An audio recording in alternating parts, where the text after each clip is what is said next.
Hey, everybody, welcome back to The Blueprint. Unlock your power of connection.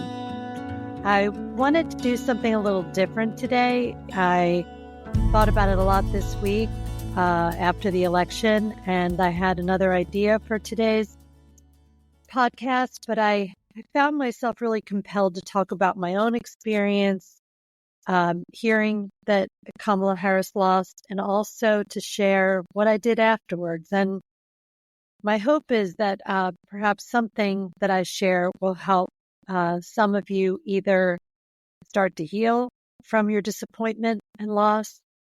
And maybe for those of you who won, your candidate won, maybe you can listen to something that I'm saying about what it feels like to be on the other side and help us through, because we are one country and we will have one president.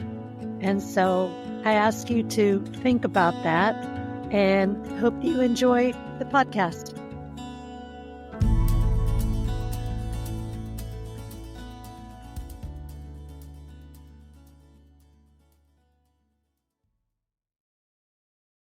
I have to tell you that Tuesday, November 5th, 2024 was a day of optimism for me. I had a lot of hope for our country. I believed that Kamala Harris would win, even if it was by a small, narrow margin. After spending an evening with close friends anticipating an election celebration, we ended our evening with diminished hope. It felt surreal. I closed my eyes at about 11:30 p.m. with sadness and a sense that it was over. And when I woke up at about 3:30 a.m. and checked my phone, I saw that Donald Trump had won Pennsylvania. And I rolled over and went back to sleep with a heavy heart and a deep knowing that what I had dreamed possible was not going to be a reality. This was not happening. So it was interesting.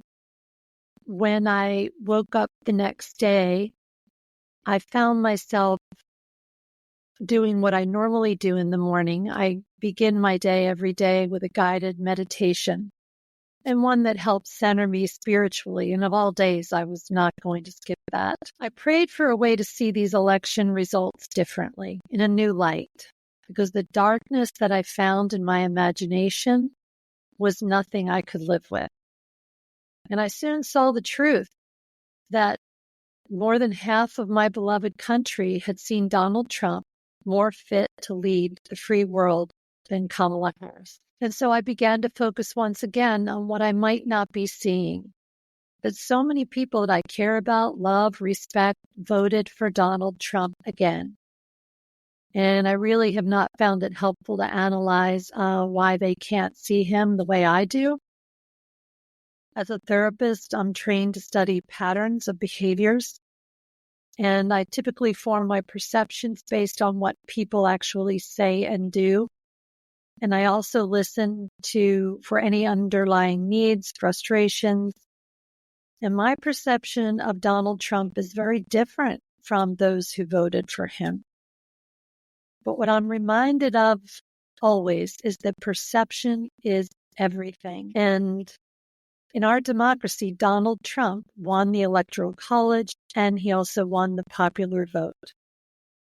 To challenge my negative thought system, I began to ask myself, what good can come from this election? It kept coming to me, this question, like, what can I not see? What is good about this that I'm not seeing?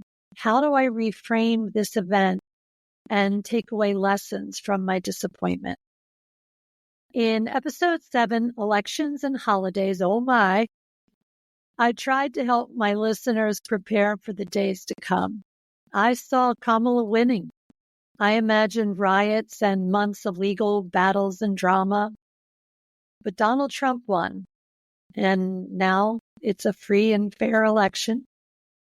There's no fraud involvement. No one's accusing anyone of stealing the election. And Kamala conceded.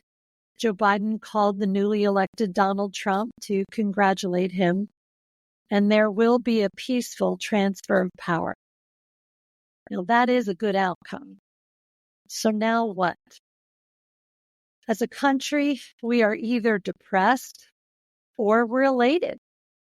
And where do we all go from here? How do we as a country move forward? The bottom line is that I still want people to sit at the table with people of differing viewpoints and hear one another. If someone is not willing to have a safe conversation with you, you can respectfully create boundaries regarding the topics that you are willing to discuss. When we explored the 4 parts of our brain last week, the reptile, the mammal, the monkey, and the zookeeper, I reminded you that while this is happening in your brain, it's also going on within me. Without knowledge of all that's going on in our heads, we can see how people who see this election very differently have a high probability of conflict. Each of their reptiles, unsafe, feeling anger, will stay in their own story of what is true, and no connection can happen. In fact, it is highly likely to erupt into a relationship that can suffer irreparable harm. So we discussed that the reptilian brain having one switch, it's only one switch, it either feels safe or dangerous. Remember, it doesn't differentiate between Donald Trump lost the election and there's a gun at the window pointing at me. It just feels safe or unsafe. And you can guess how Trump supporters must feel. I imagine that their brains feel pretty safe, and therefore they might be feeling joy from the mammalian brain for what is to come for America, because their monkey brain is making up wonderful stories about perhaps a booming economy, peace in the Middle East, Dobbs' decision stays, America will be great again. And their zookeeper is working too. The executive, logical decision maker is making plans according to the good forecast that they see for our country. And to those Trump supporters that I know and love, I pray you are right. I want you to be right. I want to be wrong.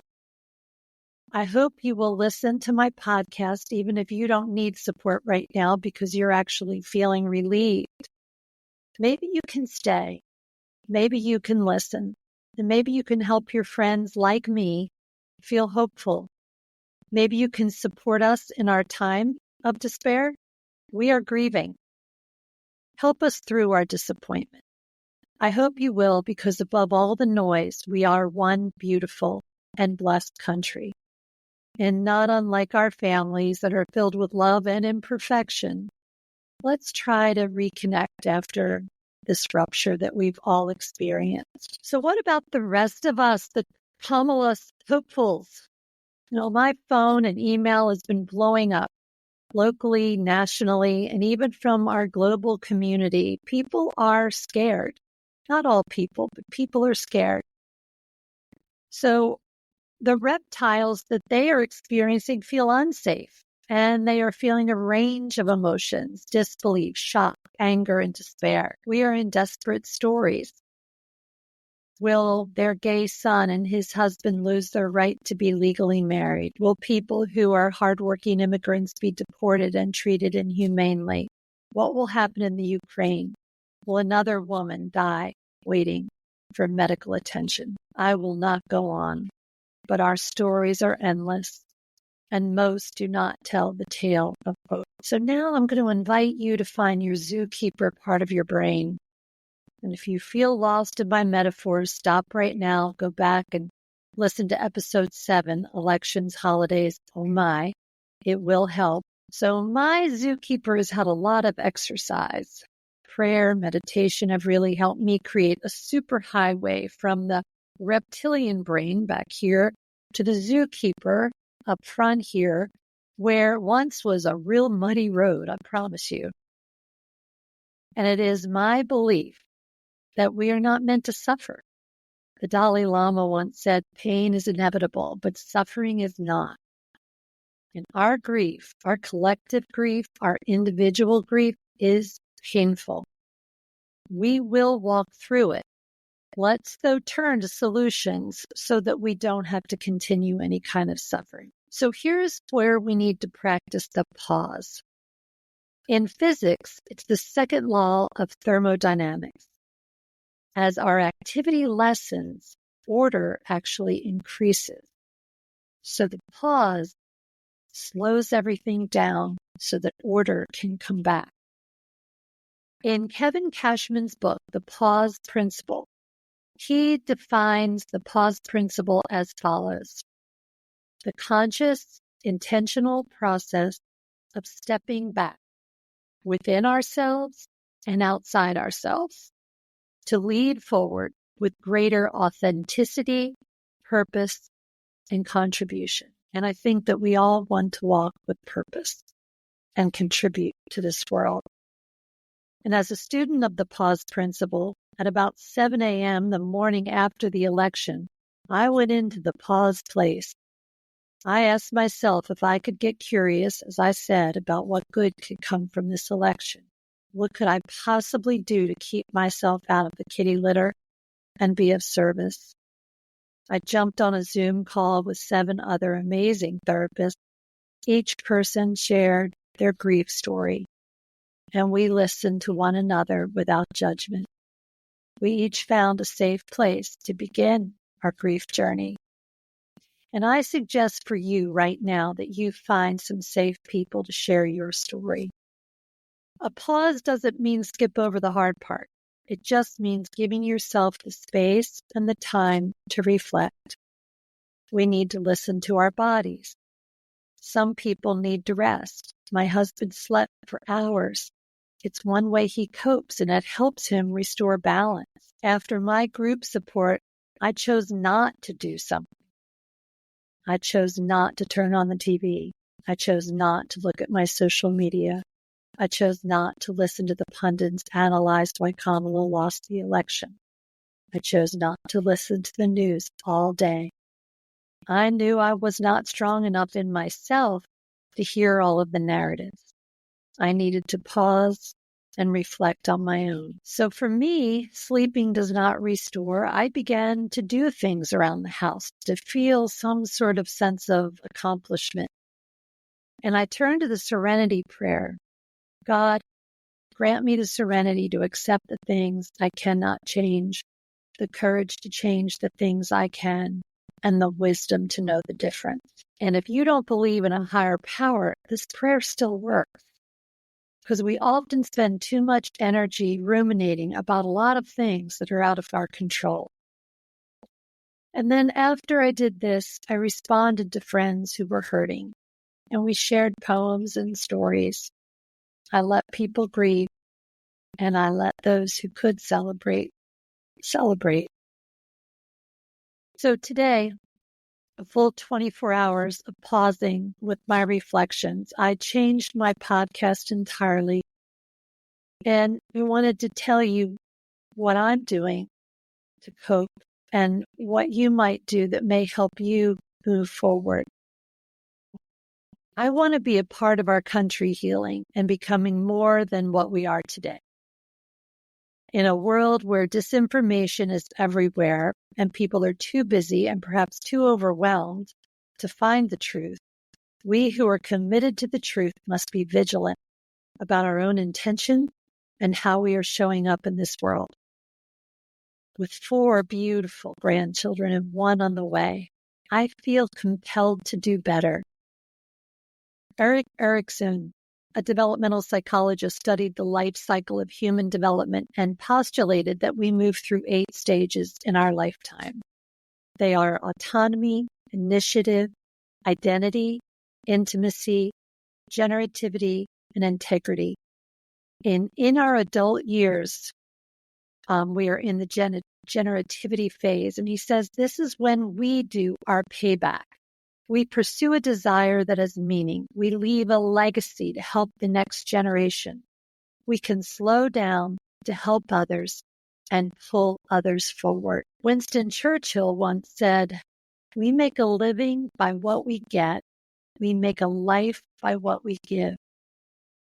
What is it that we want moving forward?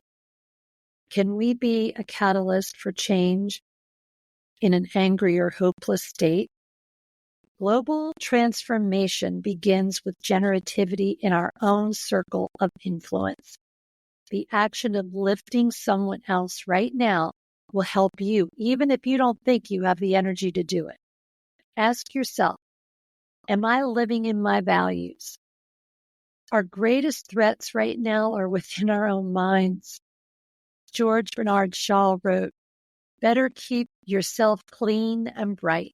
You are the window through which you must see the world." I want to thank you for being with me today. The pause is just another tool to reclaim your power and become the architect of your life, creating a better relationship with yourself and with others. So keep your windows clean and lift up a friend today. See you the next time on the Relationship Blueprint, unlocking your power of connection.